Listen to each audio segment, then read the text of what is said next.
It's time now for the Premier Podcast, the official real estate video podcast of Premier Realty Group of West Tennessee. We have 3 offices to serve you in McKenzie, Paris, and Huntingdon. Online at prealtygroup.com. Now, let's get started with today's Premier Podcast.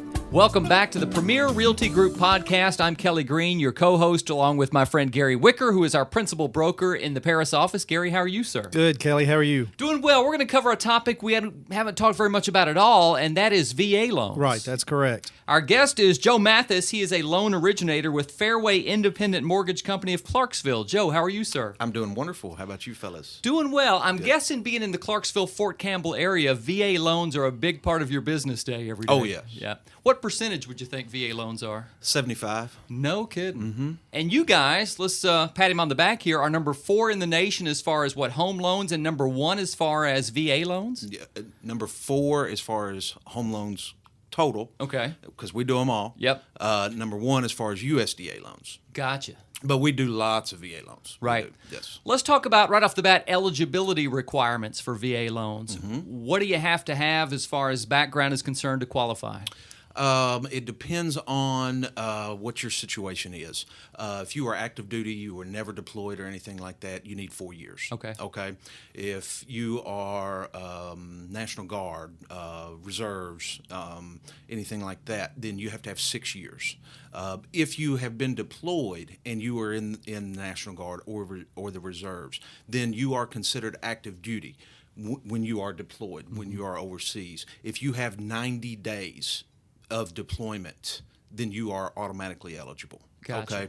If you are active duty and you're just into the service, you haven't been in the service very long, then you have to have 180 days. Okay. So 6 months. I mean, but if you're a veteran, you're out of the service. Of course, you have to have gotten out on good standing. You can't have been right. booted out of the service or anything like that. But then 4 years of service. Let's say a soldier is deployed in Afghanistan. He and his wife communicating back and forth. She is in Clarksville or Fort Campbell, and they decide they want to buy a home while he is deployed. Is that even a possibility? Absolutely, we do it all the time. No kidding. Matter of fact, I have a customer right now in Afghanistan as we speak, and he's not even married. And we even do mail away closings. Oh wow! And so we can take care of everything electronically. We can e-disclose where they click sign.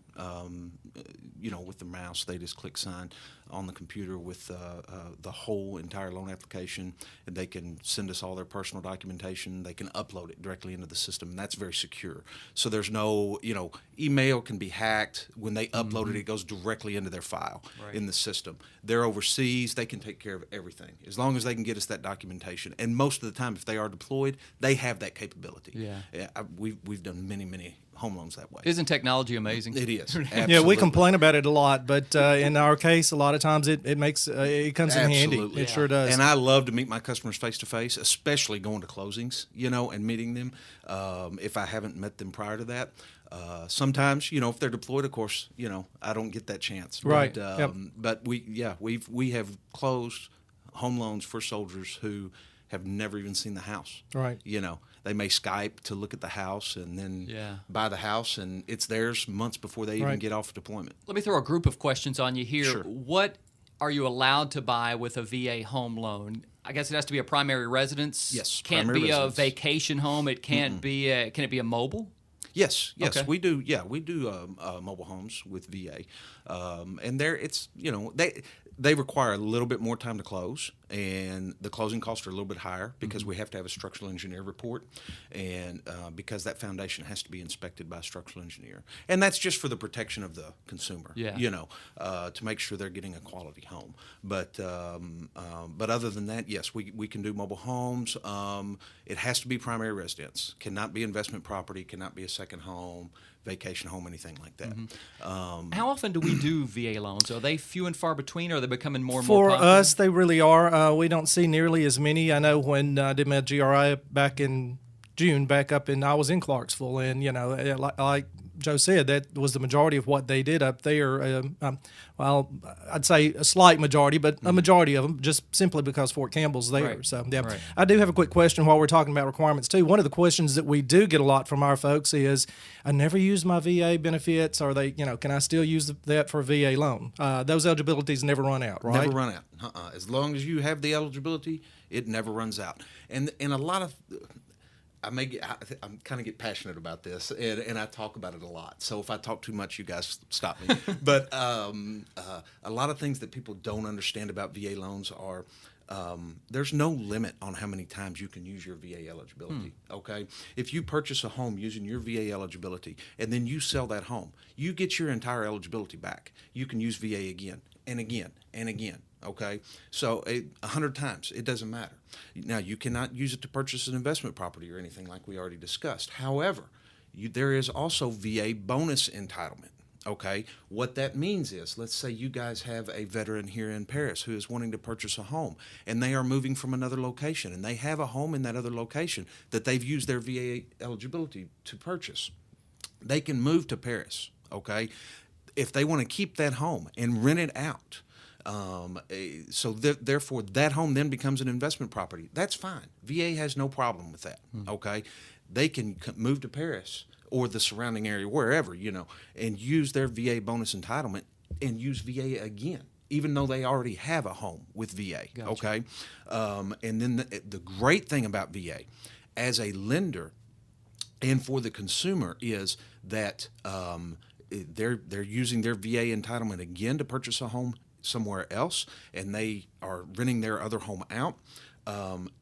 As long as they have a signed lease on that other home, then we can count that rental income. Any other mortgage they're trying to get other than VA, whether it be FHA or conventional or USDA or whatever, if they have another home somewhere else and they're renting it out, they have to have a 12-month rental history on that home before we can count that income, but not with VA. Gotcha. As long as they have a signed lease. All right. It's a fantastic thing about Let's VA. drill down a little further as far as requirements. What about credit score?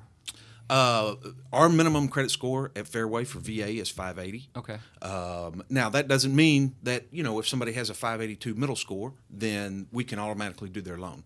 There may be items on their credit that they have to clear up before they can do the loan. And 580 is typically a little lower than what you would need on like an FHA or conventional. Right. There are some that are in that range, but yes, that's, if you can get in there with a 580, go for it. Right. That's a big deal. Right. Yep. And we do, we just closed one a few weeks ago, and a fella had a 582 middle score. And now, other loans, they like our FHA requirements 600. Anything else is 620. Our VA, that is the lowest, that we go on credit score. But like I said, it all depends on what's on their credit. If they have any housing-related collections or anything like that, those have to be cleared up before we can do a loan. It's a housing-related collection. And again, that's one of those things that you can work with when somebody comes in and sits down and you're beginning to qualify them. If there are dings or whatever on their credit history, you can sit and work with them for a while until they do qualify. Absolutely, for months and months. I mean, I tell them exactly what they need to do to get their scores up, clear. And they don't have to say they have a collection. They don't have to pay that entire collection. They may be able to settle for less. Also, if there's some relatively simple things that they can do to clear their credit up and be ready to go, I may have them ready to go in a week. Oh, wow. I mean, because we can do a quick credit rescore. One of the best things somebody can do to increase their credit scores is to pay down credit cards. If they have credit cards with high balances, that's a huge impact on credit.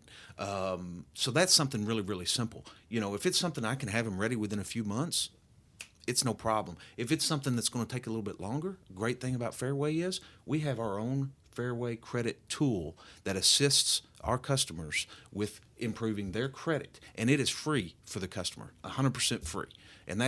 We have our own Fairway credit tool department at our corporate office who gets involved, gets the credit report, and starts communicating with that borrower, letting them know exactly what they need to do. And this could be over a year time frame, and then it may be 6 months, it may be a year, and they'll be ready to go. You know, and it's that's 100% free. And that's something we're seeing more and more, especially with the loan officers that we work with. Is, you know, in times past, you'd go into a bank and ask for a loan, and they'd look at your credit history and go no, and that'd be it. I mean, you'd walk out the door. But more and more, we're seeing, especially the folks that we work with as loan officers, they can work with you and get your credit score up, or fix your credit score, whatever's there. And yeah, it may, like you said, it may be a week, it may be a year, but they're willing to sit down and work with you on something. They don't just send you back out the door. Absolutely. And a VA loan is guaranteed by the government as well? It is insured by VA. Gotcha. Okay, that that's a misconception that a lot of people think about when they think, oh, VA, the money comes from VA. No, the money doesn't come from VA. Okay. The money comes from the lender. Okay, and 25% of that loan is insured by VA. Okay, therefore that's why there's no mortgage insurance requirements for a VA loan. That's what VA takes care of. Okay, mortgage insurance is that mortgage is insured. You know, with FHA you've got mortgage insurance. With conventional you have mortgage insurance if you put less than 20% down. Mm-hmm. With VA there is no mortgage insurance at all. And that's because that's what VA does. They insure 25% of that loan, just like what mortgage insurance does on other loans. How do interest rates compare with other loans as far as the VA loan goes? They're very comparable with any government loan, any government-backed loan. They're comparable. Conventional is always a little bit higher. Gotcha. You know. What's the best way to get in touch with Joe Mathis at Fairway? Oh, my cell phone. Is it? 24/7. That's become the way. I mean, Yeah. you don't pick up your office phone much anymore. It's your cell phone that's always ringing. Yeah, it's my cell phone, 931-627-2210. And just about anybody that I work with can tell you, if I don't answer, it's only because I'm already on the phone. Gotcha. You can text me, you can call me, and I will. Most likely I'm going to answer as soon as you call me. If I don't, it's only because I'm on the other line. Mm-hmm. Please leave me a voicemail, and within an hour or less, I will be calling you back. I'm hoping we have a lot of folks watching that didn't even realize they could qualify for a VA loan or didn't know much about a VA loan, and they've learned something from this podcast. Right. Obviously, they should probably be pre-qualified first. Is that something they should handle through you or through your website? Either one. Okay. They can call me. They can go on my website, which is simply www.joemathismortgage.com. Gotcha. And there's an Apply Now link on there. They can go on there and fill out all their information. As soon as they do, I get an email. And I know that they have gone on my website and filled out that information. I can access that, pull their credit, and give them a call, let them know they're pre-qualified. Or, they can call my cell phone or text me, and I can have them pre-qualified in 15 minutes. Oh, wow. How crazy is the housing market in Clarksville now? Is it comparable to Nashville, or is it... Nashville, I would say it's a little bit less than Nashville, but it's booming. It has slowed down the last few months quite a bit. But it's the time of year. Mm-hmm. It's and plus rates have gone up. Quite a bit over the last year. So I think that's had an effect on it. But it's still rolling pretty good. Not quite as much as it was, and I'm sure it'll pick back up. It usually does. It always ebbs and flows. We had a listing in Clarksville a few months ago, and I drove over to do video of the home, and it was home after neighborhood after subdivision after I had never seen anything like it. Mm-hmm. I had never seen that part of Clarksville. Mm-hmm. So I could tell just by driving through that it was booming. Well, and here's the thing about Clarksville. You see, a year, 2 years ago, there was plenty of inventory, so there wasn't a whole lot of bidding wars or anything like that. Now, there's not as much inventory, so, they're going and so there's not as much seller concessions because of that, and things like that. So it's really becoming more of a war out there for people to get those homes. We've got that problem right here in West Tennessee. Yep. Right. Yep. You mentioned concessions. Talk a little bit about the concessions as far as a VA loan goes. I know with our other government-backed loans, you talk about, you look at the fact that you can get closing costs and some other things paid in there. Sure. There's some specific things with VA loans that the veteran cannot pay himself. Right. Talk about those. Those are just simply more than 1% in origination charges. Okay, so things that fall under that blanket of origination charges are like processing fees, doc processing fees, underwriting fees, things like that. They cannot be paid by the veteran. So if, let's say, I'm doing a VA loan and there are no seller concessions whatsoever, the seller's not paying any closing costs, then we cannot charge those fees to the veteran. Okay, so and it works out to about $1,200 of fees that we cannot charge to the veteran. Most of the time, the seller is paying, if not all, a large portion of the closing cost. Our goal is always to get a veteran in their home with no money out of pocket until their first payment's due. Right. And their first payment's not going to be due until, if let's say we close, what is today, December the 19th? Mm-hmm. So if they were to close today, their first payment would be due February the 1st. Okay. Our goal is to be that they don't have to pay anything until February the 1st. And I even help them with getting their homeowners insurance if they need help with that. I don't get it for them, but I can call around and get quotes for them, and help them out with that. Gotcha. And especially for soldiers who are deployed, they don't have time to. I wouldn't think they have time for that. Calling around and getting quotes on homeowners insurance. Right. And stuff. Right. One other thing I did want to say, as far as the bonus entitlement that we were talking about a few minutes ago. A very important aspect of that is, and the bonus entitlement is where they own another home somewhere else and they're using their bonus entitlement. If they use their bonus entitlement, there is an odd VA guideline that states that their minimum loan amount on the second loan is $144,001. Okay, so that's they couldn't just come here and buy a $80,000 home using VA. It would have to be $144,000. And $2 and $1, Right. Which is, I know that's kind of a weird number, but that's a VA guideline. Gotcha. And but as far as concessions go, with closing cost, if there's and the veteran may be asking for a carpet allowance, or an allowance for appliances or new appliances or whatever, and that's fine as long as that total number doesn't go over 6% of the purchase price. That's the limit on concessions. Gotcha. On a VA loan. Any final thoughts for Joe Mathis? I think he's covered a lot. We covered a lot of ground pretty quickly. Very good. Yeah. Joe Mathis, he is a loan originator for Fairway Independent Mortgage Company of Clarksville. Give us your cell phone number one more time and the website too. 931-627-2210. Always available. My website is www.joemathismortgage.com. Simple enough. Joe, thanks for being on the podcast. Yes, sir. Thank you guys so much. And thanks for watching.